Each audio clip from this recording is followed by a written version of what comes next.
Previously, we've talked about solving systems of equations using the method of graphing.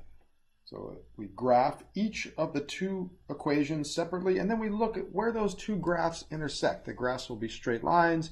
Those two lines, if they intersect, will be at one point.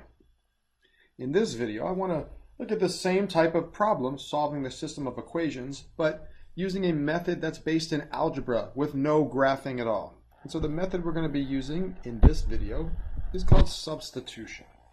And you'll see why it's called substitution as we start solving some of these problems. So if we look at problem A, we have a system of two equations. We want to know the solution to the entire system, or the solution that works for both of the equations. Now the method of substitution tells us that we want to take one of the two equations and isolate one of the two variables. Well, in this case, that's already done. So that second equation is already in y equals form, y by itself. That's what we want to do, is take that and substitute it into the other equation. Now what that second equation is saying is that the y and the 2x plus 4, those are equal to each other. They're interchangeable in the same way that a $1 bill and 4 quarters is interchangeable. So we're going to use the 2x plus 4. And so we take one equation and isolate one variable. That's already done. And then substitute that into the other equation. The other equation is the 3x plus y equals negative 11. And what we want to do is replace the y with what y is equal to, which is the 2x plus 4. So instead of 3x plus y, it's 3x plus 2x plus 4. And that's still equal to negative 11. So our substitution was to replace the y with the 2x plus 4. Now the reason we want to do this is because now we have one equation with only one variable, only the letter x. And that means we could solve for x. So we could start out by combining the like terms. We have a 3x and a 2x, so that gives us 5x. There's still the plus 4, the equal, and the minus 11. Okay, let's continue on to solve for x. To get rid of that plus 4, we could subtract 4 from both sides of the equation. So the plus 4, the minus 4, they cancel, so we have 5x on the left, and negative 11 minus 4 will give us negative 15. And one more thing to do here to solve for x. To get rid of the times 5, we will divide both sides by 5. So the times 5, the divide by 5, they cancel, and we have x is equal to negative 15 divided by 5, which is negative 3. So if these two lines intersect at a point, well, that point is an ordered pair. So there's two numbers in the answer, two numbers in the solution. We know one of them. So we basically have half the answer. We know that x is equal to negative 3. Now we could plug in negative 3 for x to solve for the other half of the solution, or the y value. You can plug that negative 3 into any of the previous equations. I'll use this one here, the y equals 2x plus 4, because that's already solved for y. 2x plus 4. And we can replace the x with the negative 3, because now we know x is equal to negative 3. Okay, so we have y equals 2 times negative 3 is negative 6 plus 4 gives us y is equal to negative 2. So that's the other half of the answer. So if we were to graph those two lines, or if we were to graph those two equations, it would be two lines that intersect at the point negative 3 comma negative 2. Okay, so this problem was set up very nicely for substitution because one of the two equations had one of the variables isolated. Let's look at another problem. This one, it'll be a little more involved because neither one of the equations has a variable isolated. So it's up to you. Pick one of the two equations and either solve for x or solve for y. So you could solve the first equation for x, you could solve the second equation for x, first equation for y, or second equation for y. I'll start with the second equation just because the numbers are smaller. So we've got negative 3x plus 2y is equal to negative 25. And I'll solve for y just because it's positive. It really doesn't make a difference. But to get y by itself, we have to get rid of that negative 3x. So we could add 3x to both sides. So we'll have 2y on the left, 3x minus 25 on the right. And to get y by itself, we can divide both sides by 2. So we'll cancel off the times 2 with the divide by 2. And we have y is equal to 3 over 2x minus 25 over 2. So what we've basically done is we've replaced that second equation with just a rearrangement of the second equation. This is the same equation, we just solved for y. Okay, so just like we did in the last problem, y is equal to 3 over 2x minus 25 over 2. So we'll substitute that in to the other equation in the problem. So the other equation is the 6x minus 8y equals 58. So we can now replace that y with what y is equal to. So instead of 6x minus 8y, it's 6x minus 8 times 3 over 2x minus 25 over 2, and that's still equal to 58. So here is our substitution. Okay, so now we have one equation with only one variable, just the letter x. So now we can solve for x. So we want to multiply through this negative 8 to break up the parentheses so we can start simplifying and combining like terms. It's not as bad as it looks because when we multiply through that 8, I think those fractions will disappear. So we have 6x minus 8 times 3, that's 24. We have 24 over 2 times x. And then negative 8 times a negative 25, the negatives cancel. 8 times 25 is 200. That's still over 2. And so these two fractions, 24 over 2 and 200 over 2, those are actually whole numbers. Because 24 divided by 2 is, 24 divided by 2 is 12, so that's a minus 12x. And 200 divided by 2 is 100. And we still have the equal 58.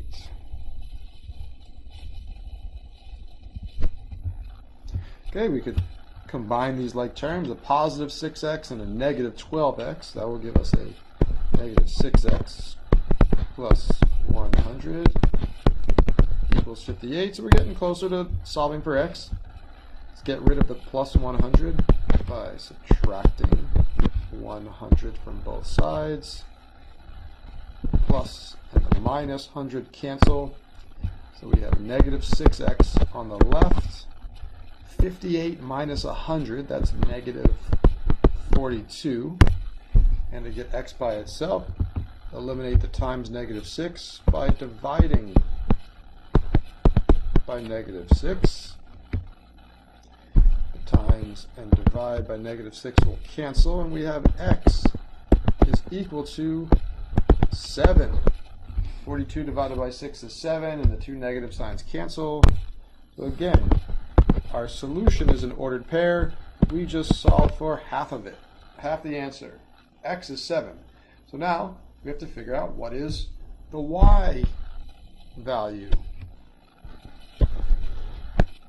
So again, we could plug 7 in for x into any of the previous equations.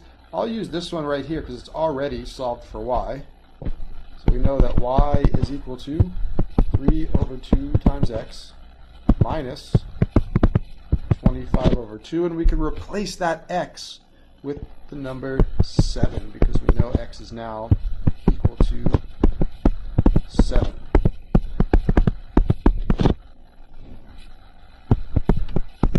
Seven times 3 is 21, so that's 21 over 2 minus 25 over 2. We have a common denominator, so we could subtract.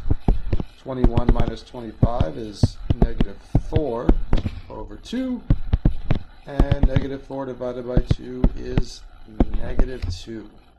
So there's the other half of our answer.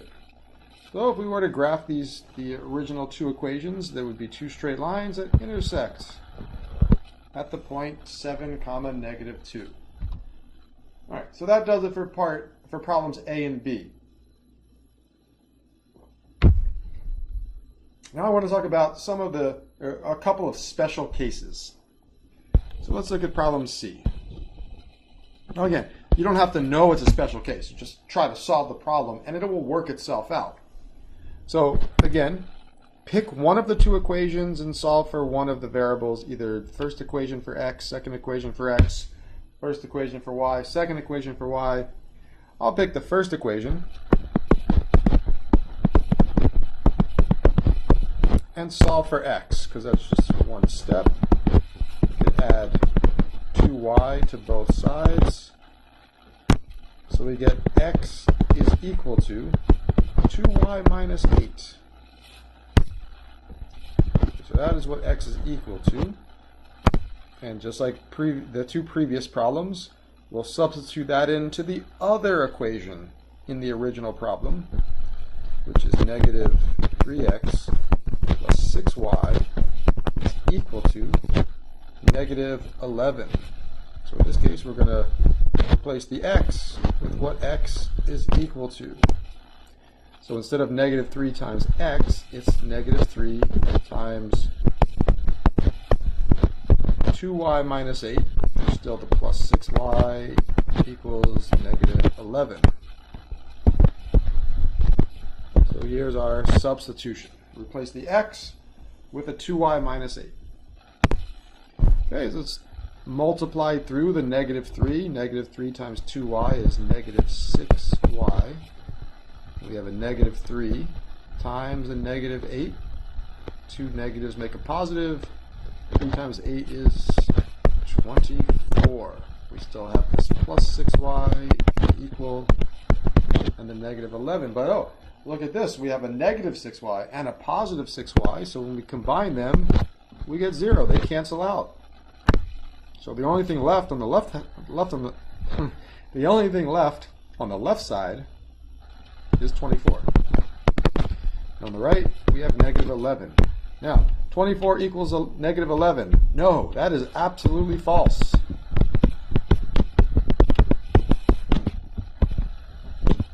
(24) does not equal negative 11. So when your variables cancel off and you get a false statement, that tells us the answer to the problem is there is no solution. That is our final answer. There's no solution. And we actually saw this in the previous video when we used the method of graphing. A system of equations has no solution when you have parallel lines. If two lines are parallel, they never intersect. So if they never intersect, there's no solution to the system. All right, let's look at one more problem, the other special case. Problem D, this is the last one in this video. Approach it the same way. You don't have to look at this and initially say, oh, this is a special case. Just try to solve it. And you'll see eventually what happens. So let's take the first equation, x plus y equals 8. We can subtract y from both sides. So x is equal to 8 minus y. So we've taken that first equation and just replaced it with this rearrangement. So x plus y equals 8 becomes x equals 8 minus y. And we take that. X is now equal to 8 minus y, and we plug this into the second equation.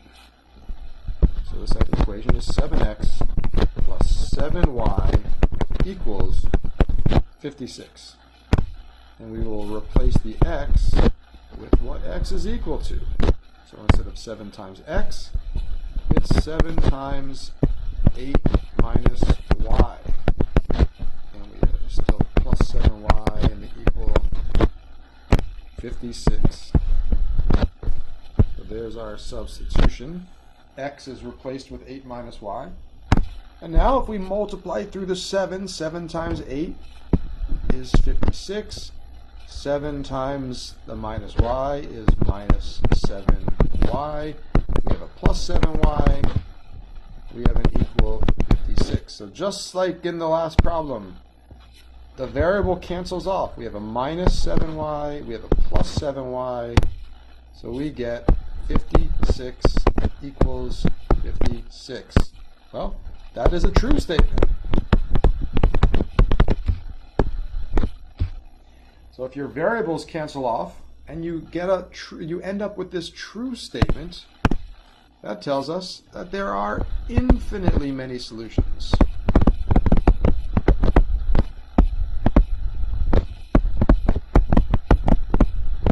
So the answer to problem D is there are infinitely many solutions. And again, we solved this in the previous video where we used the method of graphing. When the two equations have graphs that are actually the same line. So the two lines are overlapping.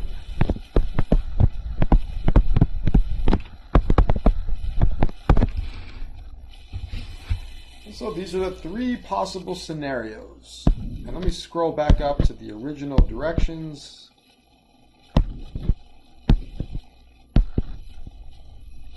Use the method of substitution to solve the system of equations below. State the solution as either an ordered pair. That's what happened in problem A and problem B. Or as no solution. That was problem C. Or as infinitely many solutions. That was problem D. So now we know when each of these scenarios happens. When you get a single answer, that's your ordered pair. When your variables cancel off, but you get a false statement, that's no solution. When your variables cancel off and you get a true statement, that's infinitely many solutions. Okay, that does it for this video and this problem set. I hope this was helpful.